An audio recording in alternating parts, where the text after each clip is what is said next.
Oh, hello, Coach. How Hey, you doing? I'm doing all right. How are you doing? Oh, I'm doing fine. Certainly enjoying things in the wake of today's contest. What would you say was maybe that big difference and those big keys that powered you through in the end? Well, I think the biggest change in our game today in general is just I thought we were really scrappy and just gritty as far as defense, getting touches, trying to better that second ball. And, I don't completely look at the stats yet, but I just think when you can be that way, it makes some of the other errors not feel as bad because we're fighting hard to get touches. I thought we were really aggressive as far as at the net. We had people, not just standing there, but they're actually going after and attacking balls that were tight or different things like that. So I just felt like for us, that was a huge change and something we've been talking about and pushing for the last few weeks that we need to be better at, because I think that it's just a huge momentum. When you can fight to keep the ball alive, getting touches, and it was everybody. It was front court people. I thought Taylor did a great job of that. So obviously our backcourt defenders were doing a great job too. So really love to see that, and I thought Taylor made some great decisions today in terms of setting. We always have things we can do better and work on, but just really proud of our performance. I thought Loyola, they battled as well. It was just a really, really good game against a really good team. And kind of playing off that, how big is it getting all these different experiences, different situations, not just for hopefully getting a title run together this season at the MVC Volleyball Championship, but what it leads in store for coming seasons when you have pretty much the entire roster possibly coming back for another year or two for 2021 in the fall and then 2022 as well. Yeah, the experience is just, you can't have anything better than the experiences that we're getting. First of all, we're getting to play a lot of volleyball just because it's a lot of 5-set matches, but even, some of the situations that we've been in throughout, and some where we've fought through and done things to be successful, and some where we have not. All those are learning experiences, and all those things will help as we continue to push through this year. But like you said, also in the future, returning, hopefully everyone's coming back. And, just individual people being put in situations that are pretty tough. You look at Megan today, she hasn't touched a ball in, I don't, how long was it since the warm-up, and this, she comes in and has a performance like she did. I mean, that takes a lot of guts. And I know, as a player, you're looking for those moments, but, being honest, being pretty cold probably. I know they're jumping and doing some great things on the sidelines that probably keep them a little bit warm, but that's a tough thing to do. And I'm just so incredibly proud of her and her ability to go in there and be a difference maker in that 5th set. That's why we need more challenges in these matches to get the dance crew going, yeah. To get the blood warmed up a little bit. For sure. You've already just mentioned about Megan offensively, but what about Emily, Inga, Carly, Kaylissa, all coming through either double figures or close in terms of total kills, but also pretty efficient for much of this contest, all of them as well. Yeah, I think that was, again, another huge factor for us today, just being, like you said, efficient. And, we were one of those balanced teams today. It wasn't one person just that we had to go to. We were balanced and everybody was doing their job. And, finding different ways to score, we've talked about that a lot. We can't just keep hitting the same shots.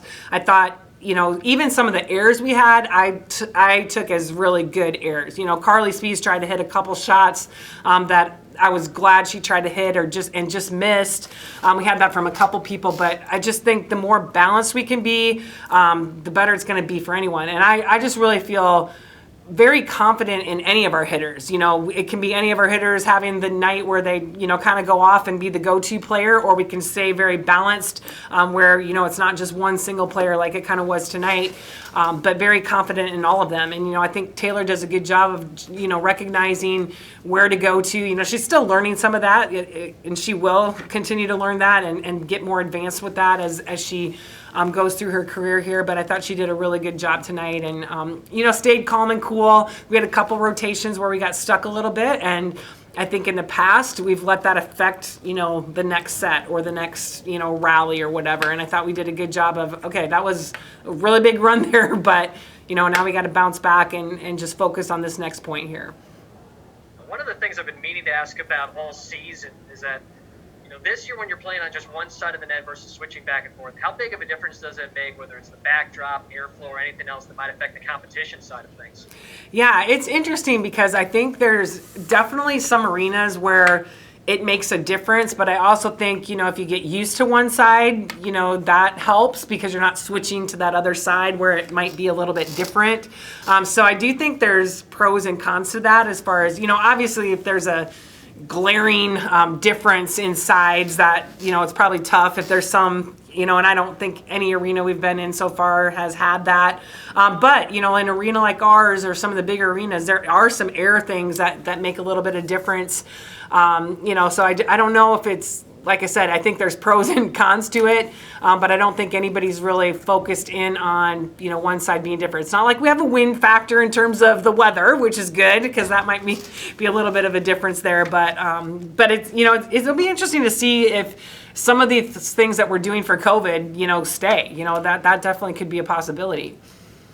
I know Karen Avery from Valpo was talking about the series setup for this year. Is that something that you could see moving forward where you're playing the same team twice, or would you rather go back to a normal schedule? And you can, just so everybody gets to be home for everybody. Yeah, round robin it. I think, there are definitely some pros playing back-to-back the same opponent, but I think, in my opinion right now, there's probably bigger cons. I just think that not having the opportunity, it's like you play somebody early, and that's when you're playing them. You don't get a chance to play them early and then chance to play them late. So you've changed a lot over the season, obviously. So, and then I think it always puts us in a situation where our travel partner is always going to be, before even conference play happens, unless you're willing to play them midweek during the rest of your conference. So I think there's some challenges that way. Obviously, it's really nice preparing for one opponent. I will say that that's been a huge plus. On the road, it's really nice being able to stay in the same place and not have to be all, packed up and ready to go by the time you leave for your first match. You got to pack up again and you're ready to head that night to the next opponent. So there's definitely pros and cons. It'll be interesting conversation amongst us as coaches moving forward for sure. One more thing that I have to ask, because tomorrow is going to be the home finale and also senior night for Kate, Taylor, and JJ. How much would it mean to you, them, this entire Panther program, to have as good a crowd as possible for the match itself and also to send those seniors out? Yeah, I will beg. I'm not I'm not proud. I've begged people to come out and give those seniors exactly what they deserve. Nobody can possibly imagine what it's like unless you're actually in that situation to completely have your senior year basically ripped away from you, and you don't get the chance to have all those emotions and feels of what a senior season means. And it's heartbreaking, and I'm so glad we get to honor them tomorrow, but it's not exactly how we would want to honor them. And even like the banquet after, it's going to be just our team, can't have parents involved and different things like that, but we're going to try to make it as special as possible. But the three of them, you pour your heart and soul into it, and it's not just the time that they've spent growing up and the commitment that they and their families have made to get them to the point where they're competing at the Division I level in college, but then it's those 4 or 5 years that they've basically poured their heart and soul into sport and then just not really get to finish it at all like you thought you might be able to. So,